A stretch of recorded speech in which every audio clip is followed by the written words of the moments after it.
Look around your room for a second, or, just picture your closet. How many things in there do you truly, deeply care about? We live in an era where we have more access to goods than any generation before us. Yet our connection to those physical things has honestly never felt weaker. So today, let's jump right into this explainer and explore a profoundly human, quietly confronting realization. To really understand this massive shift in our collective mindset, we're going to look closely at our relationship with the clothes we wear every single day. So, why does everything feel so incredibly disposable these days? It's kind of wild. But people today throw away clothes faster than at any other point in human history.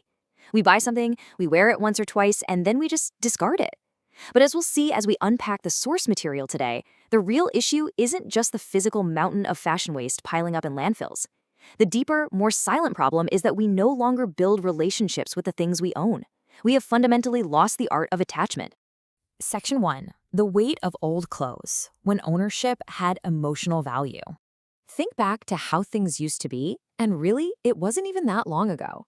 A heavy wool sweater wasn't just a piece of fabric. It actually carried memories of cold winters, travels, and warm hugs. A good, sturdy leather bag literally stayed by your side for years, softening up and gathering all this character alongside you. Or a beautifully woven sari, carefully preserved and passed down through generations like a family history. These things weren't just objects sitting in a dark closet. They were basically companions through life. Our source material hits the nail on the head here. It notes, people repaired things because they were emotionally attached to them, not merely because they were expensive. I mean, let that really sink in. Grabbing a needle and thread to fix a torn seam, or taking your favorite boots to the cobbler, that was an act of love, right? It was about continuity. You didn't just purchase a jacket, you invested in a long-term relationship with it. Section 2. The era of fast fashion, the shift to temporary ownership. But then, our culture shifted. Somewhere along the line, amid the hum of progress and commerce, our relationship with our stuff quietly fractured. We suddenly found ourselves surrounded by these relentless forces, trend cycles moving at absolute breakneck speeds, changing by the week instead of the season. Influencer culture dictating every swipe on our phones, this heavy aesthetic pressure to project a perfectly curated life and never ever be seen in the same outfit twice.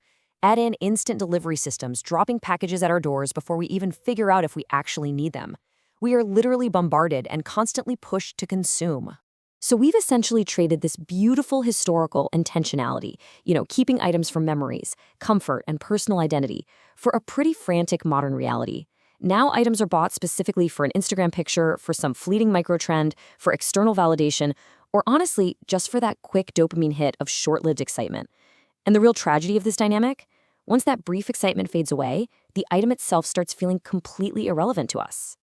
As modern consumers, we are almost never encouraged to slow down and actually build a connection with what we own.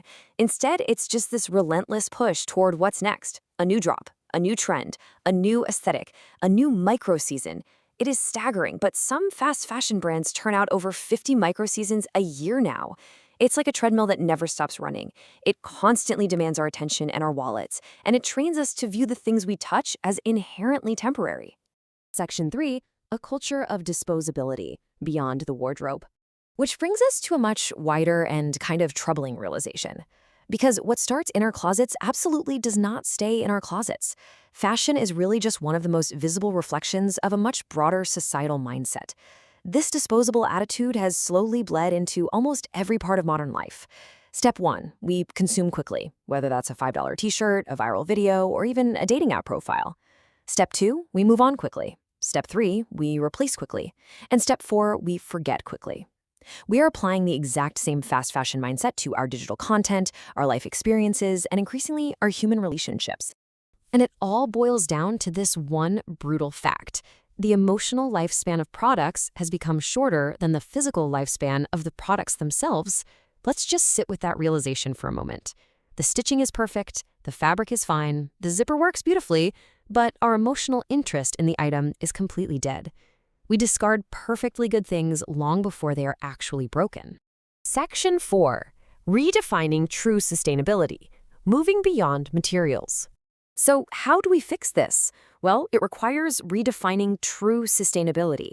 We usually talk about sustainability entirely in terms of physical, ecological metrics, right? Organic cotton, recycled polyester, reducing carbon footprints. And make no mistake, that is incredibly important, but it's only half the story. What is completely missing from the mainstream conversation is emotional durability. We're talking about true connection, longevity, and intentional ownership. I mean, you can make a shirt out of the most eco-friendly materials on Earth, but if the wearer throws it away after 2 weeks, there is absolutely no way you can call that sustainable. Emotional durability is all about creating and choosing products that people genuinely want to keep for years. Because when you truly connect with what you own, you naturally start to consume differently. You care differently. You repair things instead of replacing them. You proudly repeat outfits without a single shred of embarrassment. Basically, you stop treating your clothing like it's just temporary entertainment. Section 5. The Art of Caring More. Rebuilding Healthier Relationships. To pull this off and rebuild healthier relationships with the things we own, we have to look inward, past the supply chains, and right at our own daily habits. Slow fashion asks people to reconnect emotionally with ownership again, to buy with intention instead of impulse. And honestly, maybe that is exactly why the concept of slow fashion feels so incredibly uncomfortable to modern culture sometimes. We have been so deeply conditioned to chase novelty, to get that quick hit of dopamine from a fresh package, that stepping back to buy with slow, deliberate intention directly challenges everything modern consumerism has taught us. Modern life has trained us to constantly chase novelty, to lose our sense of attachment, and to lose our patience. But the future requires something entirely different from us. It requires us to rebuild healthier relationships with consumption itself, to buy with intention, and to reconnect emotionally with what we own. This whole conversation is about so much more than just fashion. It's a huge piece of the puzzle in restoring patience and attachment in a world that feels increasingly fragmented. As our source puts it so beautifully, the most sustainable thing someone can own is not the trendiest item in their wardrobe, but the one they continue loving years later. Think about that piece in your own life right now. Maybe it's a faded denim jacket, a perfectly worn-in t-shirt, or a super reliable pair of boots. The truest form of sustainability isn't found in a new purchase. It is simply found in ongoing love and utility. In a world rushing to buy the next best thing, maybe the answer to our disposable culture isn't just about rigid minimalism. Maybe sustainability isn't about owning less. Maybe it's about caring more. So, what will you choose to care about today?